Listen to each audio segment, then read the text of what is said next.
ማጉረምረም ጀመሩ። አሁንም ስለጥማቸው። እናም ሙሴን ሲጀምር ለምን ከግብፅ እንዳወጣቸው ጠየቁት። ስለዚህ እግዚአብሔር ሙሴ አለቱን ተናግሮ ለሕዝቡ ሁሉ ውሃ እንዲያፈልቅ አዘዘው። ሙሴ ግን ያደረገው ይህን አልነበረም። ድንበሩን አለፈ። አለቱን 2 ጊዜ መታው። እናም አለ፣ እናንተ አመፀኞች ከዚህ አለት ውሃ ማውጣት አለብን። ሙሴ ውሃውን የሚያወጣው እርሱ እንደሆነ አድርጎ በመቁጠር በእግዚአብሔር ቦታ ራሱን ስላስቀመጠ እግዚአብሔርን አዋረደ። ስለዚህ ሙሴ ዘኍልቍ መጽሐፍ። ይህ 4ኛው የመጽሐፍ ቅዱስ መጽሐፍ እስራኤላውያን ከግብፅ ባርነት ከወጡ በኋላ ያለውን ታሪክ ወደፊት ያስከትላል። እግዚአብሔር ወደ ሲና ተራራ አመጣቸውና በዚያ ከነሱ ጋር ቃል ኪዳን ገባ እና ምንም እንኳን እስራኤል ቢያምፅም እግዚአብሔር በድንኳን ውስጥ ካለው ቅዱስ መገኘቱ ጋር እስራኤላውያን የሚኖርበትን መንገድ በምህረት አዘጋጅቶ ነበር። ስለዚህ የዘኍልቍ መጽሐፍ የሚጀምረው እስራኤል በሲና ተራራ የነበራቸውን የ1 ዓመት ቆይታ አጠናቀው እግዚአብሔር ለአብርሃም ቃል ወደ ገባው ምድር ለመሄድ በምድረ በዳ ሲያቀኑ በማሳየት ነው።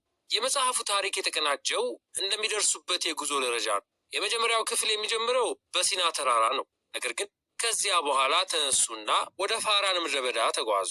በመቀጠል ከዚያ ተነስተው ከተስፋይቱ ምድር ማዶ ወዳለው የሞዓብ ሜዳ ተጓዙ። የመጀመሪያው ክፍል የሚከፈተው በቆጠራ ሲሆን ይህም የሕዝቡ ብዛት የተቆጠረበት ነው። መጽሐፉ ስያሜውን ያገኘው ከዚሁ ነው።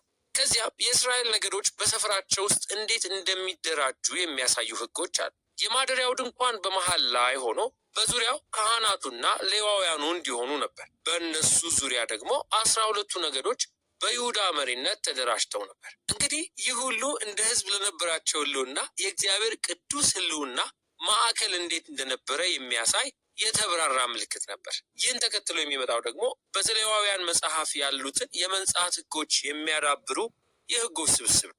የእግዚአብሔር መገኘት በመካከላቸው ሊሆን ከሆነ አካባቢው የነጻና የእግዚአብሔርን ቅድስና መቀበል የሚችል እንዲሆን የሚቻለው ሁሉ መደረግ አለበት። በምዕራፍ 10 የእግዚአብሔር የመገኘት ደመና ከመገናኛው ድንኳን ተነስቶ እስራኤላውያንን ከሲና አርቆ ወደ ምድረ በዳ መራቸው። ወዲያውኑም ነገሮች በጣም መበላሸት ጀመሩ። በምዕራፍ 11 ሰዎቹ ስለ ረሃባቸውና ጥማቸው ወደ ግብፅ መመለስ ለመፈለጋቸው ማጉረምረም ጀመሩ። ከዚያም በምዕራፍ 12 የራሱ የሙሴ ወንድምና እህት ሙሴን በሕዝቡ ፊት መቃወምና ስለ እርሱ መጥፎ መናገር ጀመሩ። ይህ ጉዞ ጥሩ ጅማሬ አላሳየም። የሚቀጥለው ክፍል የሚጀምረው እስራኤላውያን ወደ ተስፋይቱ ምድር ግማሽ መንገድ ላይ ወደሚገኘው በፋራን ምድረ በዳ ሲደርሱ እግዚአብሔርም ሙሴን የተስፋይቱን ምድር እንዲቃኙ እያንዳንዱን ነገድ የሚወክሉ 12 ሰላዮችን እንዲልክ ነገረው። ሰላዮቹ ሁሉ ሲመለሱ 10 ያህሉ ከነዓናውያን ስለሚያጠፏቸው እስራኤላውያን በዚህ ምድር ሊተርፉ የሚችሉበት ምንም እድል የለም አሉ። ነገር ግን እግዚአብሔር ያድነናል ያሉ 2 ሰላዮች አሉ፣ ካሌብና ኢያሱ። ነገር ግን 10ሩ ሕዝቡ በፍርሃት እንዲዋጥ አድርገው ግርግር ለማስነሳት ማቀድ ጀመሩ። አዲስ መሪ ሾመው ወደ ግብፅ ሊመለሱ ነው። ስለዚህ እግዚአብሔር ተቆጣ። ሙሴም ስለ ሕዝቡ ማለደ። እግዚአብሔር ለአብርሃም ለገባው የተስፋ ቃል ታማኝ እንዲሆን ለመነ። እግዚአብሔርም እንዲሁ አደረገ። ነገር ግን ይህን ሲያደርግ ፍትህ በማጓደል አይደለም። እነዚህ እስራኤላውያን ወደ ተስፋይቱ ምድር መግባት አልፈለጉም ነበር። እግዚአብሔርም የፈለጉትን ሰጣቸው። ይህ ትውልድ በሞት እስኪያልፍ ድረስ 40 ዓመት በምድረ በዳ እንዲንከራተት አዘዘ። ወደ ተስፋይቱ ምድር የሚገቡት ልጆቻቸው ብቻ ናቸው። አሁን ይህ ከባድ መዘዝ ያነቃቸዋል ብላችሁ ታስቡ ይሆናል። ነገር ግን ነገሩ የበለጠ እየባሰ ሄደ። በቀጣዩ ታሪክ አመፅን የጀመሩ የሌዋውያን ቡድን አለ። ልኩን አልፋችኋል በማለት የአሮንንና የሙሴን መሪነትም መቀበል የለብንም ሲሉ ይነሳሉ። ስለዚህ እግዚአብሔር እነዚህን ሌዋውያን ክፉኛ ቀጣቸው። ሙሴንና አሮንንም የእስራኤል አለቆች አድርጎ ኪዳኑን አደሰ። አሁን ከፋራን አካባቢ ወጥተው መንገድ ሲጀምሩ አሁንም ነገሩ እንደገና ቁልቁል ይወርዳል። እስራኤላውያን በድጋሚ ማጉረምረም ጀመሩ። አሁንም ስለጥማቸው ነው። እናም ሙሴን ሲጀምር ለምን ከግብፅ እንዳወጣቸው ጠየቁት። ስለዚህ እግዚአብሔር ሙሴ አለቱን ተናግሮ ለሕዝቡ ሁሉ ውሃ እንዲያፈልቅ አዘዘው። ሙሴ ግን ያደረገው ይህን አልነበረም። ድንበሩን አለፈ። አለቱን 2 ጊዜ መታው። እናም አለ፣ እናንተ አመፀኞች ከዚህ አለት ውሃ ማውጣት አለብን። ሙሴ ውሃውን የሚያወጣው እርሱ እንደሆነ አድርጎ በመቁጠር በእግዚአብሔር ቦታ ራሱን ስላስቀመጠ እግዚአብሔርን አዋረደ። ስለዚህ ሙሴ የምድረ በዳው ትውልድ ላይ የደረሰውን አይነት ዕጣ በራሱ ላይ አመጣ። እሱም በበረሃ ይሞትና ወደ ተስፋይቱ ምድር ፈጽሞ ሳይገባ ቀረ። ከዚህ በኋላ እስራኤላውያን እንደገና አመፁ እና እግዚአብሔር በጣም እንግዳ ፍርድ አመጣባቸው። መርዘኛ እባቦች መጥተው ህዝቡን እንዲነድፉ። እናም ሙሴ እንደገና ስለ ህዝቡ ማለደ። እግዚአብሔርም ሙሴን ይህን አዘዘው፣ እባቡን አይተው ከመርዛማ የእባብ ንክሻ ህዝቡ እንዲድን የነሐስ እባብ ሰርቶ በእንጨት ላይ እንዲሰቅል ነገረው። በጣም እንግዳ ምልክት ነው። ነገር ግን እግዚአብሔር ለቃል ኪዳኑ ታማኝ በመሆን ውስጥ የሚገጥመውን ነገር ያሳያል። በእስራኤላውያን ክፋትና ኃጢአት ላይ ፍትህ ማምጣቱ ትክክል ነው። ነገር ግን የእግዚአብሔርን ፈውስ ለሚፈልጉ የእግዚአብሔር ፍትህ ሳይቀር ወደ ህይወት ምንጭነት ይለወጣል። ከዚህ በመነሳት ሰዎቹ ወደ ሞዓብ ሜዳ አመሩ።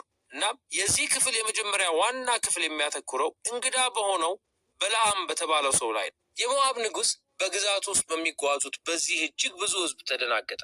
ስለዚህ እስራኤላውያንን እንዲረግም አንድ በለዓም የተባለ አረማዊ ጠንቋይ ቀጠረ። በ3 የተለያዩ ጊዜያት በለዓም ሊረግባቸው እንደማይችል አወቀ። በእስራኤል ላይ በረከትን ብቻ ነበር መናገር የቻለው። በዘፍጥረት 12 ላይ ያለውን የእግዚአብሔር የተስፋ ቃል አስታውሱ።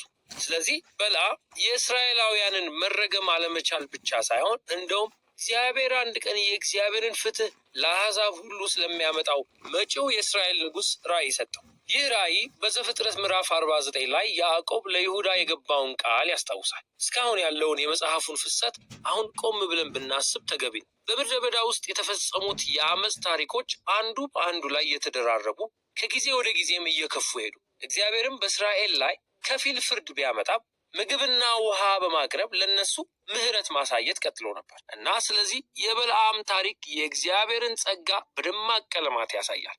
ምክንያቱም በዚያን ጊዜ እስራኤል በድንኳን ሆኖ እያጉረመረመና እያመፀ ሳለ በኮረብታዎች ላይ ለነሱ ሳይታወቃቸው እግዚአብሔር እየጠበቃቸውና እየባረካቸው ነበር። እናም እነዚህን ታሪኮች ለቀጣዮቹ የእስራኤል ትውልዶች እጅግ አስፈላጊ ያደረጋቸው ይህ በእስራኤል አመፅ እና በእግዚአብሔር ታማኝነት መካከል ያለው ልዩነት ነው።